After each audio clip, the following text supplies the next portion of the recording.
I think that, as many of you have mentioned as we've gone around the room, this is a topic that is personally near and dear to many of us. This is also a topic that is, I think, a societal, cultural, kind of hot focus point for us right now, especially with the tragedy of the teen and young adult suicides that have been related to social cruelty, bullying, exclusion. The state of Massachusetts has actually passed legislation saying that every school needs to have an anti-bullying program, needs to have interventions to help kids effectively resolve conflict and to treat each other with kindness, respect, and compassion.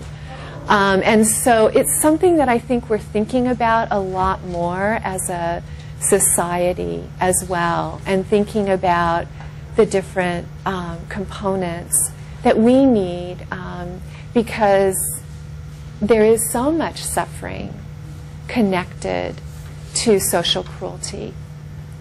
And we want to see what we can do to make a difference.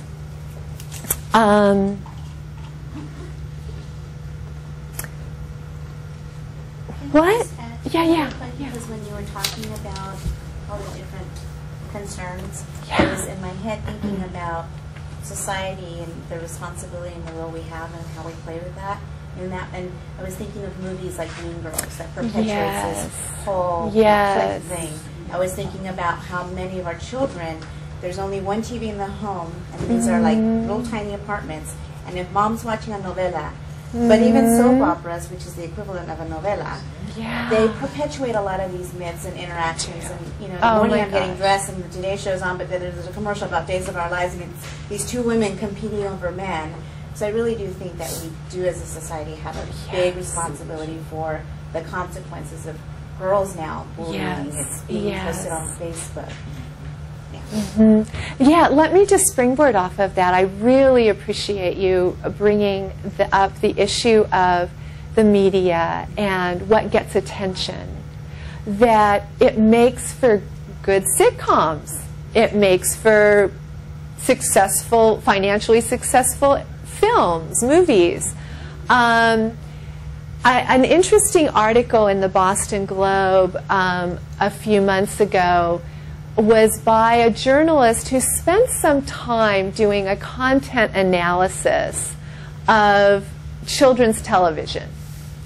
He watched the Nickelodeon, Disney shows that his kids were watching. And he was curious to see about the representation of bullying and mean, cruel behavior amongst children. And interestingly, one of the things he observed, what he did was he timed how much time was spent focusing on the mean behavior and how much time was spent on the resolution. So most of these shows end up with having some positive resolution at the end. The child asks for help, the child uses good assertiveness skills to set a limit, the child finds some other creative, effective way of dealing with the bullying. But that's after, in a 30-minute show, that's 5 minutes out of 25. That's 40 minutes out of 45.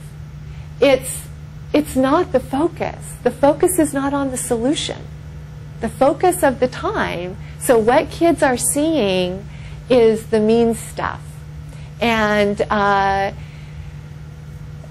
think, one of the other things that that I feel passionate about is emphasizing the way that girls and women do work effectively together. I really like to make a big deal out of that everywhere I can. I mean, look at what the Motherhood Consortium is doing, right? No cat fights here. Women and girls accomplish amazing things together, whether it's an art project or a community service or whatever it is. But if there's not a lot of drama involved, it doesn't get a lot of attention from us or from the media. So really helping to work with that stereotype, because I think there is a component of it that is a stereotype of girls will be girls, they'll be catty, manipulative, mean, and it's like, okay, let's look at the places where that's not happening.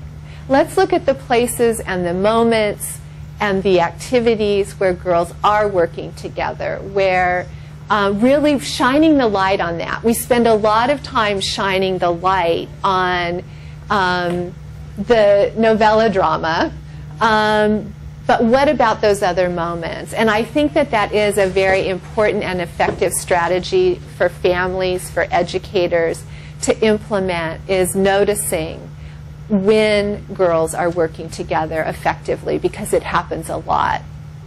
The media piece is and then what we do with it, important, very important.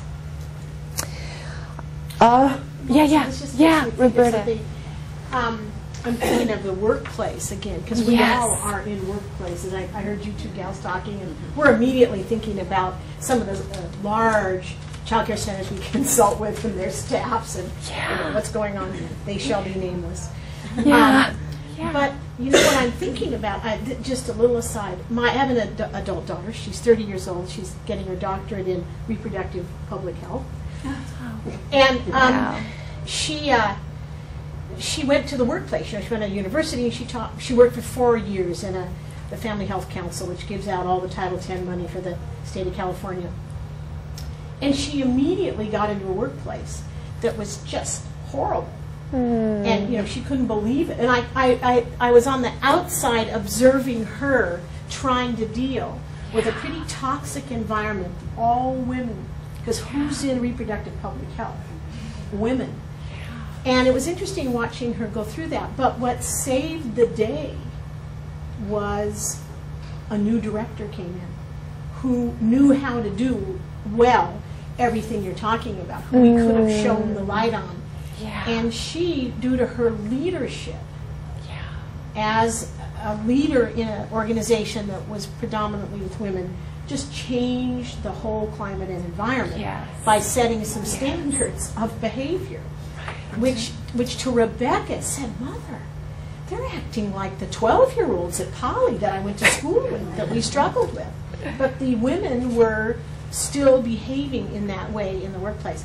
So, see, you need to do a training program for corporate leaders. No, but you need to do a training program for corporate leadership, because, and we do read about these corporations that are headed by women who are doing so much, who are so productive, and they talk about what effective business leaders they are. But you wonder if what they've also done, you've just made me think, is they've changed the climate, so there are no cliques, no conflicts, and lots of connection. Do you ever work with? Nobody thinks like that, probably, right? People do. People do, and I think a lot of the leadership, a lot of the emerging research in models of leadership is looking at how do you create these effective environments where people can really work well together. And I know in schools, one of the things that the research has suggested as a good possibility is for changing the culture. There are a variety of things that can be done to change the culture, but along with the adult leaders making a difference, having the adult leaders identify who the student leaders are, the influential students, and they may be the ones that tend to be leaders in a positive way, or they may tend to be leaders who, can lead kids down maybe not so positive a path. But figuring out who those leaders are and teaching them the skills to lead the way for these positive social interactions. And that is a very good strategy based on what we're seeing in the research right now. Jessica, you wanted to say? I think that's a great idea, what you were saying, Roberta, so I like that. The other thing I was going to say, kind of in the same vein, is last semester I taught a class in the human struggle, humanities and human struggles, with another woman, so the two of us. Usually they have a man and a woman in the classroom, but for whatever reason we ended up with 2 women. And the students were like, oh wow, we've never seen 2 women work together that could be respectful of each other's opinions. And we were kind of like, what? Really? And they were like, and there was like 40 some odd students in there, and they were like, oh my God, you guys could disagree, which we would. She was, you know, she was coming from English, I'm coming from psych, so we had our disagreements on things. And, oh my gosh, you could be respectful of each other, and you could work together. We've never seen that. Such a great role model. So positive, so important. Yeah, it felt good, but it was like Yeah. disconcerting at the same time. Yeah. But they identified that. Now, and they said, oh, in the class, you know, really gets to be, they didn't know the word collaborative, but they said, you know, we get to work together, and we get to have everybody's opinions heard. So that was, you know, that was kind of the way they articulated it. But I thought, oh my gosh, we really do have to think about having more women working together and modeling that you can work together and be respectful of each other, even though you may say, well, I look at it this way, and she looked at it that way. Absolutely, absolutely. I never thought about that till then. So vital. Thank you for sharing that, Jessica, because that is the kind of thing we're talking about, that we need to shine the light on that more. Yeah. So it takes a village. It takes all of us working together with our parts. There are some core competencies that are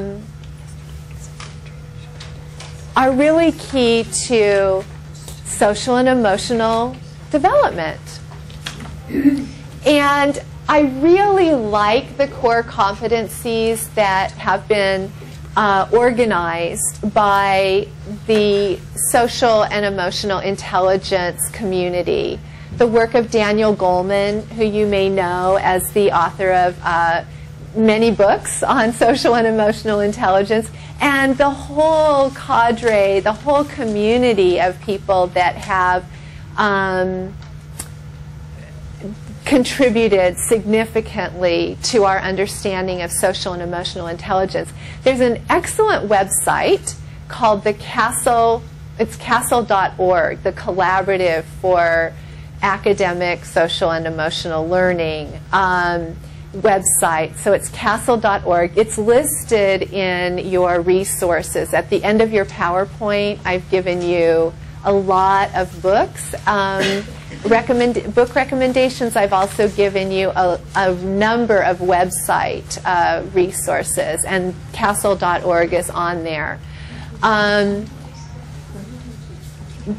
I think they have very effectively come up with a way of categorizing the skills that girls and boys need for social and emotional learning.